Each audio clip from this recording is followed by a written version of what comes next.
Hello everyone, it's Justin Haney, and this is my AEP 880, Module 6, Communicating and Advocating for School and Community Needs. What does school policy say about communicating with diverse families? At Hayes USD 49, our policy at Hayes Middle School is parent and school communication. Parents are encouraged to stay in contact with teachers and administrators at the middle school. All parents are invited to attend monthly parent meetings to assist in planning activities or to discuss needs and concerns of the students. The staff at Hayes Middle School believes that parents and school working together will provide optimal learning experiences for students. There is no reference at all to any diverse families. It has no mention of any training in the administrative handbook or our student handbook, and then our district handbook has nothing about communication in it either.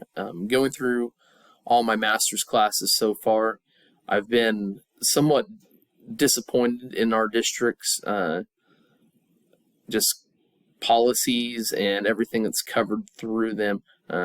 Very vague. Just they don't go in very much depth on anything. USD 305 Salinas. I went with another middle school. I tried to stick with all the middle schools on here. I really struggled finding just overall district policies in communication. But their policies, parent and community involvement of parents and patrons have an important role to play in students' education. Volunteers are always needed for one-on-one tutoring, special presentations on professions, hobbies, or interests, and assistance with school events. Parent and volunteers are especially needed to help with the athletic contests. Prospective volunteers should contact the building administrators to find out what activities Lakewood Middle School has available. And kind of the same thing. There was no addressing of diverse families, and there's no mention about any staff training. And that was through the whole district site I went through and couldn't find any policies in Salinas district on those. What I tried to do is I started off with my home city of Hayes, and then I went to a little bigger city of Salina that has a little more diverse population in it. Just hoping that I would find a little bit more. I moved on to Wichita. Their Truesdale Middle School's policy was, we realize parental involvement plays a key role in our overall success, and therefore we encourage and support parental involvement. Opportunities include joining site council and volunteering in classrooms for tutoring and helping teachers with special projects. Again, please check in at the main office when entering the building. The same thing, I was kind of disappointed in Wichita. I figured being a bigger, the biggest city in Kansas, that their policy would have some diversity in it, mention of that, but there was nothing. And then through their district policy, I couldn't find anything on staff training, on communication either. This was more what I was looking for. I went to the Denver Public School site, and I'll go over here in a second, but right when I pulled up the school site, I was pleasantly surprised with what I saw. Their policy, family constitutes and services. Family constitutes and services provides highly quality services using culturally competent practices. We provide services to families, schools, and community members who need assistance accessing schools and district resources, addressing concerns, and building skills to be strong partners in their students' education. We have Spanish-speaking staff and have access to multilingual interpretation services. Policy definitely covers diversity, goes over Spanish. I looked at the demographics of the Denver Public Schools, and they are 47% Hispanic.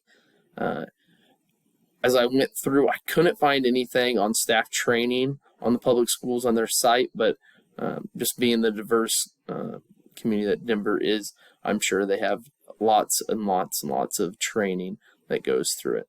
I have some pictures here that I pulled up from their site. The top left is the very first one that I opened up. That's their homepage, and as you can see at the top, it just pops out that says diversity. There's 8 different languages it translates to. Their site was very user-friendly. I went to the families page, and that's the bridging communities part that was pulled up, just talking about different ways that they reach out to all different cultures in the community. And then the top right is kind of just, I believe that was on the about, just how diverse Denver is. There is 170 different languages spoken in their schools. 37,500 of their students are EL learners. I was just amazed by their diversity, and obviously, being one of the bigger cities in America, I shouldn't have been surprised. But it was amazing how well they just communicated on their site. There were so many different links and things that parents could click on of whatever they need support. Very user-friendly, like I said. And then I went to a very small community, Victoria, which is just 10 miles away from Hayes. They have a junior senior high that's combined, and their policy, parents are urged to discuss with faculty and principal matters concerning their students. The principal's offices are open 7:30 to 4:30 p.m. and arrange for conferences through the junior senior high school office.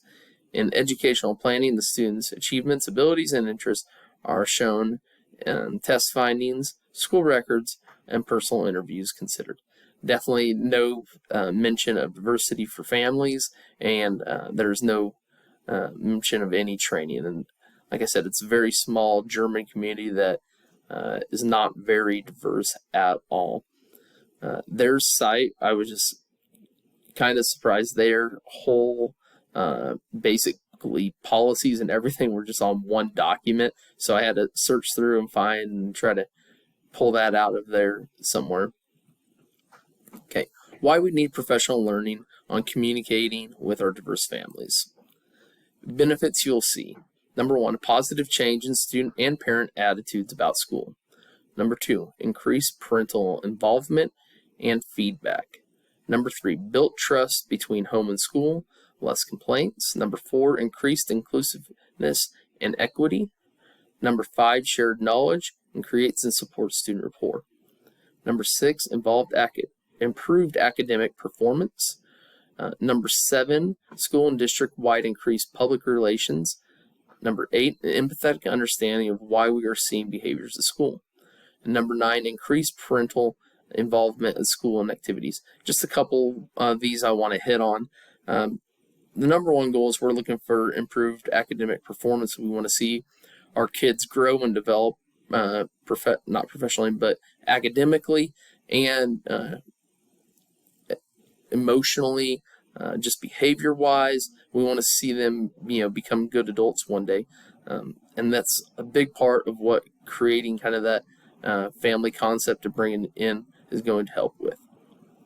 Number 3, I want to talk about just that built trust between home and schools.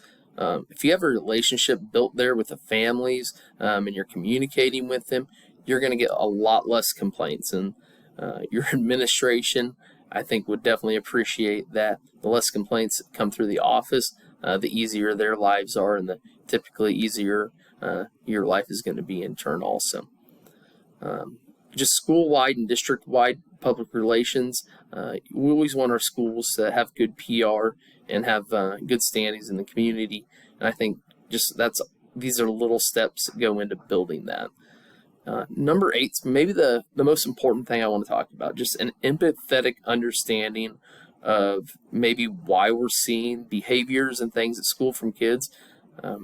We don't know what children have gone through that morning. We don't know, maybe they didn't eat that night before. But building those home relations helps us understand, what some of their home lives look like. And being in I would say a wealthier community of Hayes, a very white collar community, I still see kids that maybe didn't eat that night, and that could be part of the behavior right there. They're simply hungry.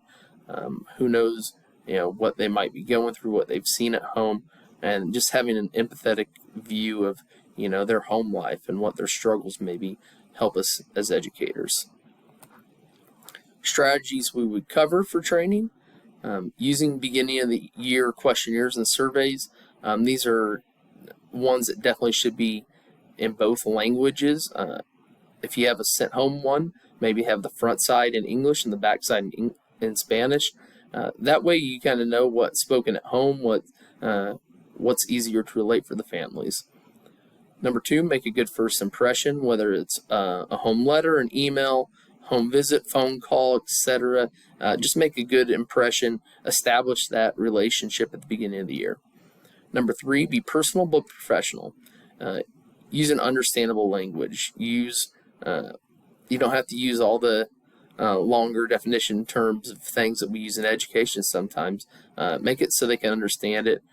Just stay positive in your talk. I'll talk about positivity here in a second, but parents like to hear good things also. Listen, communication should be shared between both parties. We want to hear the wants and needs that those families have. There is going to be sometimes that families have different circumstances and expectations of school, and we have to take them into account. Document and take notes. This shows that you're paying attention. It shows that their input matters, and you never know, it could kind of cover your butt in case if there's complaints or anything that comes up later if you have things documented. Number 6, use their preferred language and form of communication.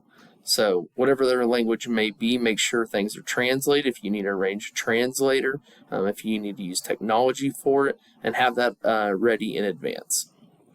Number 7, embrace and encourage technology. There's so many different things out there right now, using apps and different school management systems and different things like PowerSchool and Canvas and Seesaw that we can use that just helps us communicate. And using technology makes it easier for parents sometimes if they're working second shift or late shift at night, that sometimes they can't take a phone call, and then having just text or being able to respond on their time is huge. Number 8, make them part of the educational experience. Invite them to family events, fun nights, programs, services, etc. Get them involved in school. We want to see their faces. We want them to be comfortable in our schools, and we want them there to help their children. Number 9, embrace their culture. Use class projects, signage in the halls, in the building, family heritage assignments, and different things that can help just bring their culture in and make them feel more accepted in our schools. Number 10, celebrate success. This is a huge one. Parents love to hear good things about their kids. They want to hear good things that are going on.